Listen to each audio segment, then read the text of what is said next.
Hi, my name is Julie Peterson. I'm a psychiatric nurse practitioner student at Purdue University Global. The journal entry for today is about a suicide patient.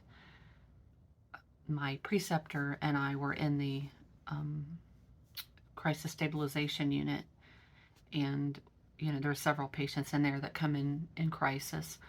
Um, One particular patient that we had come in, was just kind of generally sad and kind of didn't know really what was going on or what to do.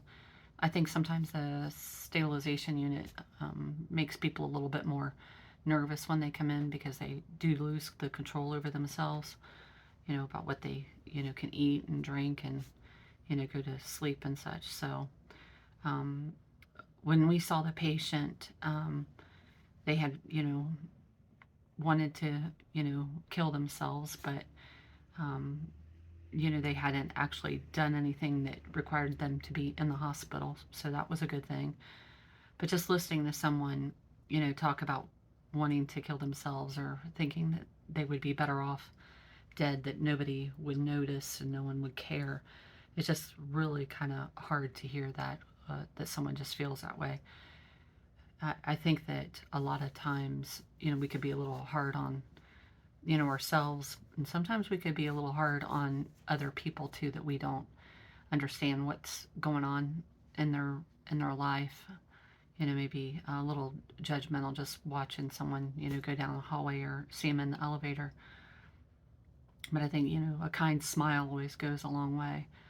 So, when I hear a patient saying something like that, I always think what happened, in their life that's doing this. Are they just chronically, depressed? Or is it something that, kind of happened that they felt, like a breakup or something that they just kind of felt that way.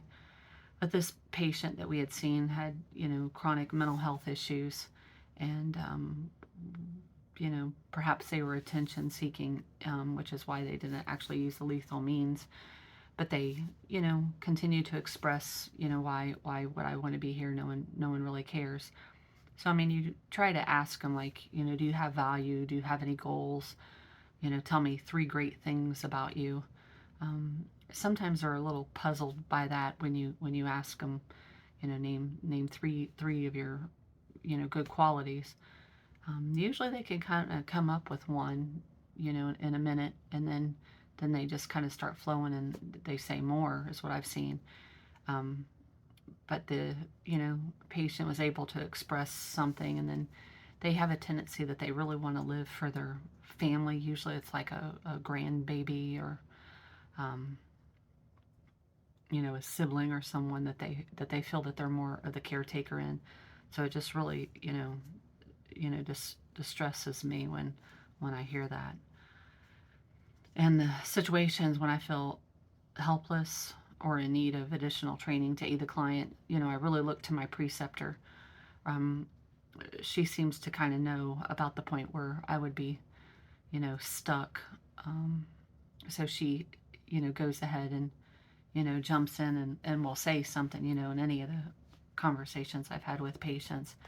But she, is very good with that. Sometimes I think of just, well, what would Jackie say, or what would Jackie do? And sometimes I've noticed too that, just in general, talking to people when I kind of don't know what to do is just kind of just be silent. If you don't have anything to say, just don't say something for the sake of saying it. Just, give it a minute. Just, you know, don't say anything. Don't look like you need to say anything. I think saying nothing is better than saying either the wrong thing, or looking like you're inauthentic, just kind of fake, just saying something, talking for the sake of just talking.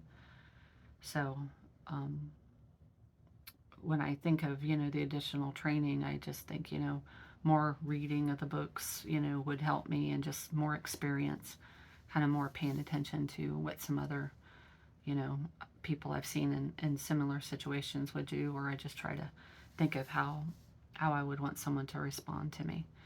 So if you have any questions or thoughts or anything, just give me a call and let me know. I'll talk to you later. Have a good week. Bye bye.